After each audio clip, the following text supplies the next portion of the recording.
2 रोज पहले finance minister Hammad Azhar साहब ने बताया कि इकोनॉमिक कोऑर्डिनेशन कमेटी में यह फैसला हुआ है कि हम इंडिया से कॉटन यार्न भी इंपोर्ट करेंगे, शुगर भी इंपोर्ट करेंगे और जो उसके इकोनॉमिक बेनिफिट्स है वो उन्होंने बताए। लेकिन आज की ये जो मीटिंग थी जिसमें आप भी मौजूद थे, वजीर आजम भी मौजूद थे, उसमें यह फैसला किया गया है कि इंडिया से ट्रेड नहीं होगा जब तक 5 अगस्त 2019 का जो इंडिया का फैसला था कश्मीर का जो ऑटोनमस स्टेटस था उसको खत्म करने का, जब तक वो उस पर नजरसानी नहीं करता पाकिस्तान ताल्लुकात बहाल नहीं करेगा, ट्रेड नहीं करेगा। इस फैसले की बुनियाद क्या थी आज? शुक्रिया शहजाद। देखिए, मैं पहले ये वाजे कर दूं, जो बात हो रही है कि देखिए वो फाइनेंस मिनिस्टर ने बात की। देखिए, ईसीसी जो है इकोनॉमिक कोऑर्डिनेशन कमेटी, उसका काम है कि वो कमर्शियल एंगल को देख के, अपने इक्तिसादी मफादात देख के कौम के और फैसला करे। तो उनके पास एक प्रपोज़ल आया कि हिंदुस्तान में कीमतें इन कमोडिटीज़ की जो आपने जिक्र किया कम है। उन्होंने उसको सामने रखते हुए ये फैसला किया कि काबीना में ये चीज़ जाएगी कि इकोनॉमिक कंसिडरेशंस के तहत हम समझते हैं कि ये इंपोर्ट हो सकती है।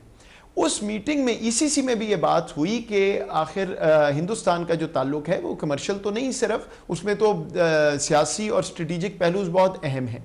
तो ईसीसी ने ये बात सामने रखते हुए यही कहा कि ये कैबिनेट का अल्टीमेट फैसला है, कैबिनेट में ये डिसीजन जाना है, वहां पे सियासी, स्ट्रेटेजिक और इक्तिसादी पहलू देखे जाते हैं। तो उन्होंने अपना फैसला करके वो कैबिनेट में आना था, जैसे हस्बे मामूल प्रोसेस है हुकूमत पाकिस्तान का। कैबिनेट में आने से पहले ही कल के एजेंडा पे वो नहीं था, लेकिन क्योंकि वहां पे फिर बात हुई, मेंबर्स ने उठाई, क्योंकि ये चल रही थी बात, तो वजीर आजम साहब ने कल ये कहा था कि इस फैसले को फौरन मुअख्खर करें और इस पे नजरसानी करें। तो वो जो मुशावरत हुई कैबिनेट के बाद और आज जो आप इजलास का जो जिक्र कर रहे हैं, उसके बाद बड़ा वाज़ेह फैसला वजीर आजम साहब ने दिया है कि हिंदुस्तान के साथ ये ना तो इंपोर्ट हो सकती है ना तिजारत हो सकती है जब तक हिंदुस्तान 5 अगस्त 2019 के गैर कानूनी इक़दामात और जो एक तरफा इक़दामात हैं उन पे नजरसानी ना करे। और दूसरी बात उन्होंने ये कही है अपनी इकोनॉमिक टीम को कि फौरी तौर पे मुतबादिल इंपोर्ट के ज़रिए जो हैं वो तलाश किए जाएं उन सेक्टर्स के लिए, उसमें अपैरल है, वैल्यू एडिड है, ये चीनी है, जो रेलेवेंट सेक्टर्स हैं, ताकि उनको जो ज़रूरियात हैं वो पूरी की जाएं। सही डॉक्टर साहब, ये बात ठीक है कि ईसीसी जो फैसले करता है उसकी बाद में मंजूरी होती है काबीना से, लेकिन ये फैसला जिसपे हमने ये डिसाइड किया कि इंडिया से हम इंपोर्ट करेंगे कॉटन और शुगर, ये एक नॉर्मल फैसला तो नहीं था ना। ये बात तो जो लोग ईसीसी में मौजूद हैं, जो कि सीनियर तरीन कैबिनेट मेंबर्स होते हैं, उनको ये पता है कि हमारे इंडिया से ताल्लुकात जो है वो सस्पेंडेड है, चाहे वो ट्रेड हो, डिप्लोमेटिक ताल्लुकात हो, वो सस्पेंडेड है। तो इतना बड़ा फैसला क्या ECC without any note from the government ले लेगी? क्या किसी से मुशावरत नहीं हुई और इंडिपेंडेंटली ये फैसला ईसीसी ने ले लिया कि हम ये करने जा रहे हैं, जबकि पता है कि ताल्लुकात इस वक्त जो है सस्पेंडेड है? देखिए जो प्रोसेस है ना वो सही फॉलो हुआ है। जो आप बात कर रहे हैं वो मंतकी बात है, वो एक लॉजिकल बात है कि जी वो पहले से पता था तो क्यों किया। लेकिन देखिए जब आप ये करना शुरू कर दें कि ईसीसी सियासी पहलू देख के फैसले करना शुरू कर दे, तो वो ईसीसी का काम नहीं है, वो काबीना का काम है। तो ईसीसी ने सिर्फ अपनी, जब हम गवर्नमेंट में कोई समरीज लिखी जाती हैं किसी भी मिनिस्ट्री, किसी भी महकमे की, वो सिर्फ अपनी बात करता है कि मेरे जाविये से ये चीज़ है। फिर कोई और मिनिस्ट्री है वो कहती है जी लेकिन इसमें ये वाला पहलू भी देख लें। फिर वो तमाम पहलू सामने लाके, या जिन चीज़ों में वजीर आजम ने फैसला करना होता है उनके पास आती हैं, जिनमें काबीना ने करना होता है उनके पास आती हैं।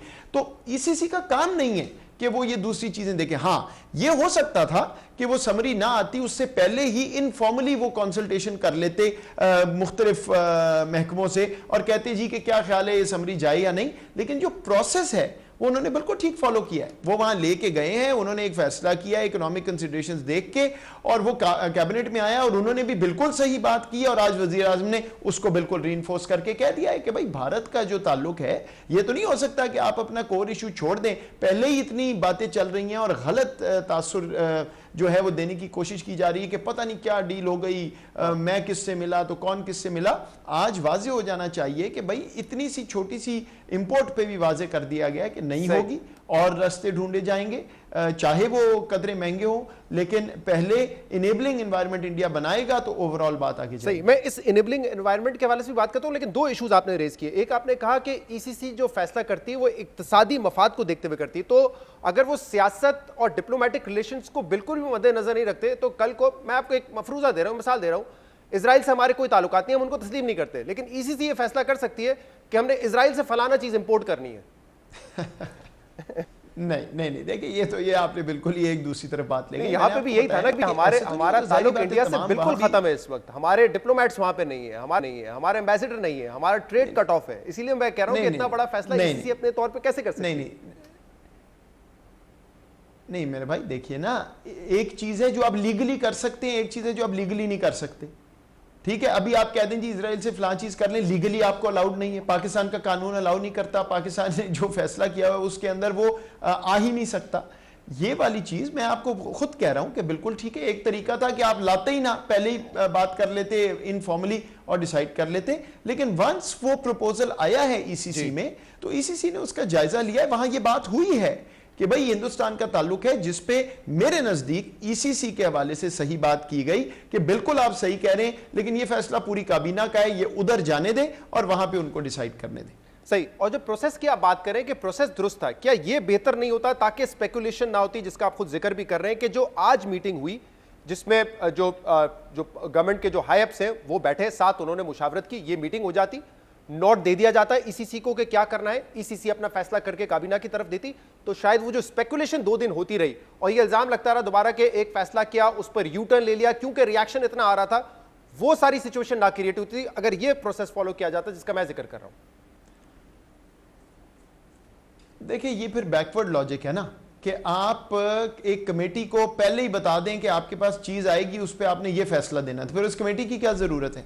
देखिए प्रोसेसेस जो है ना, या तो आप ऑप्टिक्स के लिए फैसले कर लें पॉलिसी में, और या आप मेरिट पे बात करें और जो प्रोसेस है उसको फॉलो करें। ईसीसी को मालूम है ना कि उनका फैसला काबीना में जाना है, और काबीना सुप्रीम बॉडी है पाकिस्तान की, उससे ऊपर कुछ नहीं है।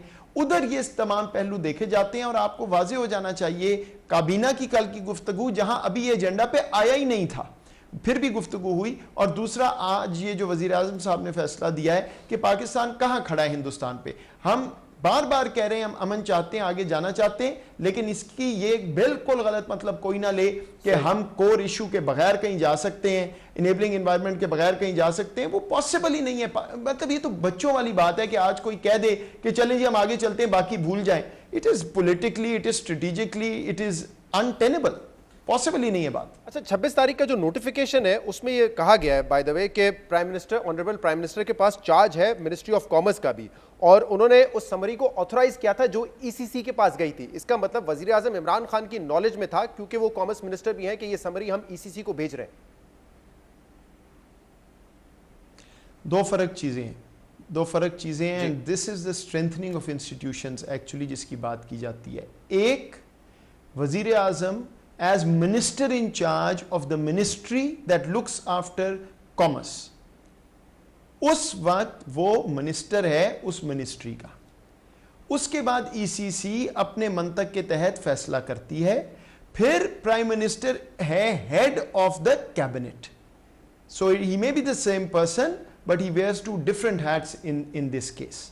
सो अगेन यू नो, इसको बहुत ज़्यादा वो क्या होता है बारीकी से वो करने की बात नहीं है इसमें। आपको बड़ी बात समझना है हम सबको। पहली बात, हिंदुस्तान से कोई किसी किस्म की डील, किसी किस्म की जो बात लोग कर रहे हैं, मुझे नहीं समझ आ रही क्यों कर रहे हैं, सिर्फ इसलिए कि एलओसी पे हमने अपनी इनोसेंट जाने पाकिस्तानियों की बचाने के लिए एक फैसला किया जो 2003 से अंडरस्टैंडिंग थी। सेकंड चीज, ये अमन पे जाना है आगे, बिल्कुल, क्योंकि हम तो कह रहे हैं कि हमारा सारा पैराडाइम अब इकोनॉमिक सिक्योरिटी का है, उसमें कनेक्टिविटी है, उसमें रीजनल पीस है, उसमें डेवलपमेंट है।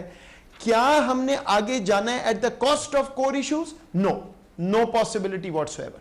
तो इनेबलिंग एनवायरनमेंट उधर बनेगी, नजर सानी हिंदुस्तान करेगा, हमने तो कुछ नहीं देना, जब वो करेगा वो स्पेस खुलेगी तो बात हो सकती। लेकिन डॉक्टर मोइसा, जब आप कहते हैं कि प्राइम मिनिस्टर, क्योंकि इमरान खान साहब ने 2 हैट्स पहनी हुई, एक वजीर आजम की, एक कॉमर्स मिनिस्ट्री की है, तो आप कह रहे हैं कि एज अ कॉमर्स मिनिस्टर उनको लगा कि ये ऑथराइज करके मुझे आगे भेज देना चाहिए, ईसीसी पे अपना फैसला करे, but as a prime minister he was not convinced. आप नहीं, मैं ये नहीं कह रहा, मैं ये कह रहा हूँ कि ये चीज़ जो है ना एक टेक्निकल नुक्ता, I am not the bureaucrat here so I don't know कि कौन सा किधर जाके किस वक्त कहाँ रुकती है चीज़। मैं आपको कह रहा हूँ कि ये इर्रेलेवेंट है। आप बड़ी बात पाकिस्तान की पोजीशन क्या है, पॉलिसी क्या है और हुकूमत कहाँ खड़ी है वो मैंने आपको वाजे कर दिया है। किस वक्त फाइल गई, किसने साइन की, कितने बजे की, आई am not part of that loop.